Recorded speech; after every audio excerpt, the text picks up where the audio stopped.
Hey guys, I am in line to Starbucks. We are solo for a little bit. He's been very cranky this morning. I don't know why. Since he's gotten up, he's been cranky. We are at Starbucks right now, just waiting in line. This one's like the busiest one, so it always takes forever. And then I was gonna go to Target, but I think I'm gonna go to Five Below instead. And I just want to look and see. I just want like really inexpensive sunglasses. I just want to see if they have like any cute inexpensive sunglasses. All right, so we are headed back home now. It was actually a pretty decent trip out, and these are actually not too bad on me. I got these sunglasses from Bell's. I was looking at, or I was gonna look at Five Below, and I'm glad I didn't because I didn't see them till I walked out, but they actually had some cute ones at Five Below. But these ones are actually like nice ones. Five Below probably, who knows. This is from the brand Hari. But I got that at Bell's, and then I saw these straws. I've been eyeing these silicone straws for quite a while now, so I went ahead and got them. At Five Below, I think I just got candy hair ties. Five Below is all self-registers. Like they don't have an actual register. You go and you do it yourself. So I just ended up getting some hair ties, some bracelets that were $1, and a jumbo push pop. Every time I think I've ever been to Five Below anywhere, I've always gotten a push pop. Like dying for a new dishwasher, you guys. Like it will not dry my dishes, and I'm like having like weird panic attacks, like thinking, okay, what if like it's not getting actually like cleaning my dishes properly? Like what if it's just not doing it right? So I don't know, I've been having like weird panic attacks over it, but I'm sure it's fine. All right, so I'm home now. I'm all over the place. My stomach is just like hurting all the time. Hello, hello. Bug-eyed girl is here. We're headed to Target right now. I am on the hunt, and I know it's dumb, but I want the new pink Starbucks tumbler that's now out. The one that's like studded. Her kicks are so intense. Like I can feel them so strong. They didn't have what I was looking for. I'm not surprised. He passed out a little bit ago, definitely later than I would have liked. I don't know why I still have sunglasses on my head. Definitely later than I would have liked. I'm super frustrated because even when I left the nail salon, what was it, last week? I remember saying like, oh, I'm kind of bummed out because I don't think these are gonna last as long, and they're not. I'm so upset. The first round lasted me forever. I get so annoyed because when they cut them, they charge you to cut your nails, which I think is just bizarre that any nail salon is gonna charge you when you're already gonna do a service. They're gonna charge you to trim them down. It frustrates me so bad. I wanna wait until the next week because my baby's sprinkle is in 2 weeks. So it's like, I wanna get them done right before the sprinkle. We went to breakfast/lunch with my parents, which was nice. Probably go for a WOK at some point.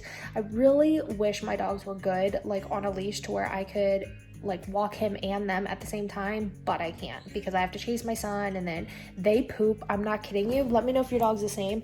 They poop. I think Rona and I counted poop 6 times on our walk yesterday, and we only go for like maybe a 2-mile walk, if that. Doesn't matter even how long, for a dog to poop 6 times, and he does it every single walk. So my little one napped for about 2.5 hours to 3 hours. He's still in his crib, which makes it 3 hours now, but he likes to just lay there and play and talk, like I tell you guys. I was like sitting here having a moment, and I get so used to it being us 3 that sometimes I get moments of, oh my gosh, how is it gonna be with 4 of us? I had all this time to myself. I had like 3 hours completely to myself, which I'm not gonna have with 2 babies. I get stressed out during those moments where I know how much I love being able to have my own time. I don't know. So I'm gonna be solo the next couple of days. I love being a stay-at-home mom or a work-from-home mom. Like I love it, but at the same time, like when you don't get any kind of relief, probably just tired. It's just, I'm tired, hormones, that's a little bit of everything. Hello, hello. It is Monday, and I am getting some cleaning done. I got him down for his nap. We're slowly easing into the time change. My baby sprinkle is next weekend, not this coming one, but the following one. So I just wanna make sure that things are like tidied and put away and just kind of maintain that.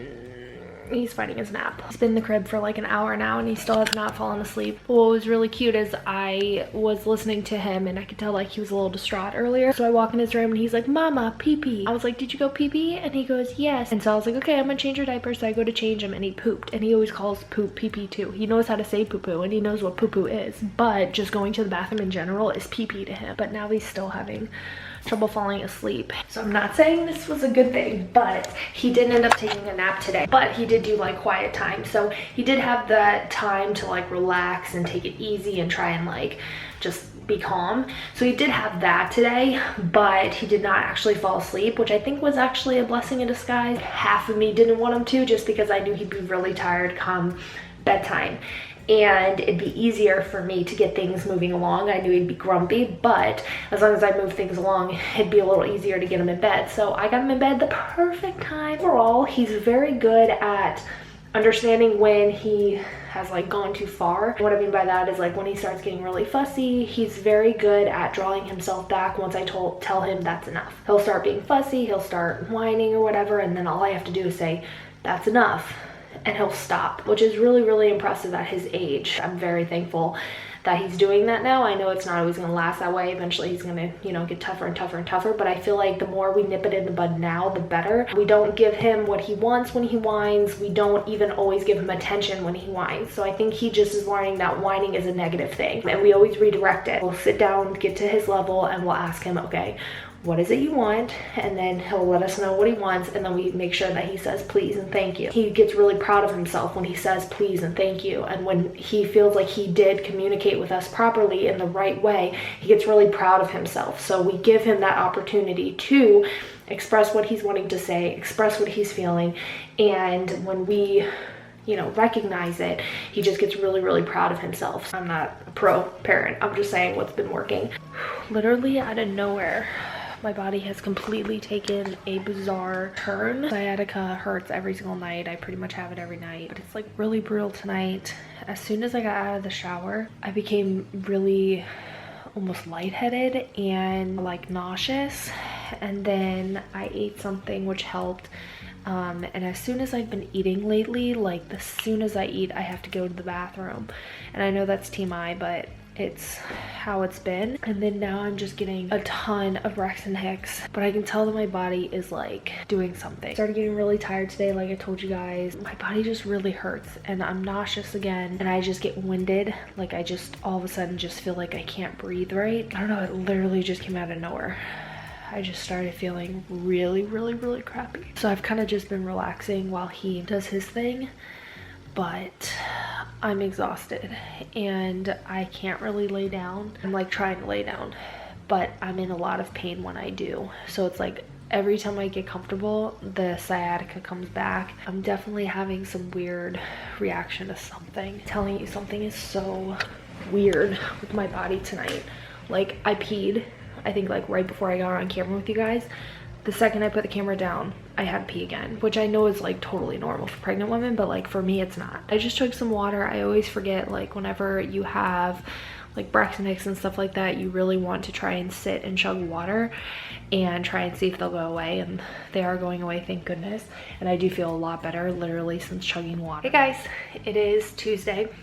It is so weird how so many things can shift just like that.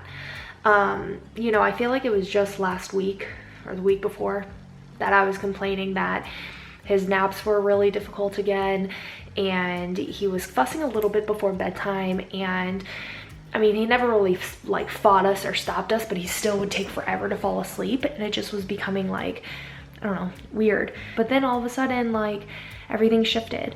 I thought I didn't like the time change, but well, it's not so much I don't like the time change, because I'm actually, now that I have kids, I really enjoy it being lighter later.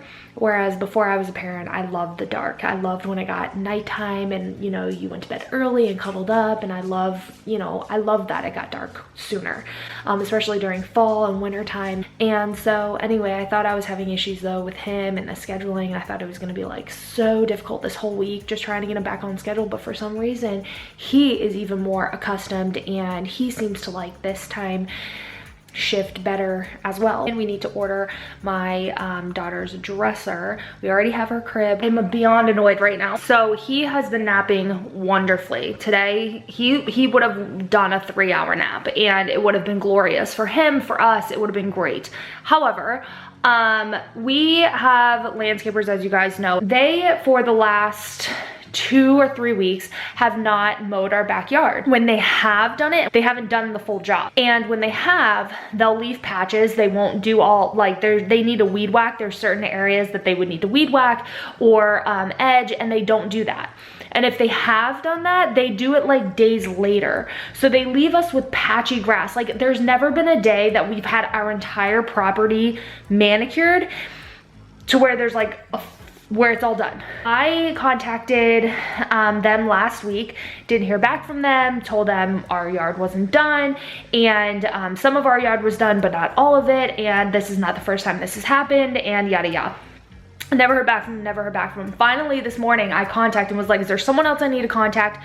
Because I'm not hearing back from you, and it's already been a week, and I haven't heard back from you, and my yard is still not mowed. What happens? Sorry, I have to finish on here. This person comes to my house, rings the doorbell 4 times, then proceeds to knock on my door another like 7 or 8 times. But if I didn't answer the first time, what makes you think you need to keep going? If my kid's sleeping, there's like a 0.0% chance I'm gonna answer the door. I have chicken in my hands, so I'm not gonna put it down. I'm preparing dinner. I understand, again, like I understand when someone knocks on your door, you go get it. I get how that whole system works. But if I'm not answering the door the first time, do not knock or ring my doorbell again. Unless I'm expecting you. If I'm expecting you, stand there and be a psycho and all that good stuff. I will have already warned you not to do it if my kid was sleeping anyway. But I'm not expecting you. So if I'm not expecting you to come to my house and I didn't receive any kind of call or anything, don't do that. Again, I know I probably sound like super stupid, like, well, they were wanting to get your attention. That's why they knocked and rang the doorbell. I get that. I'm fully aware of how that whole thing works. Don't keep ringing and knocking, because the first time my son may not have woken up, but the next 20 times that you kept going, he woke up. Might I mention, they still didn't mow. So they went through all of that, knocking on my door, walking my property, everything. They still did not mow my backyard.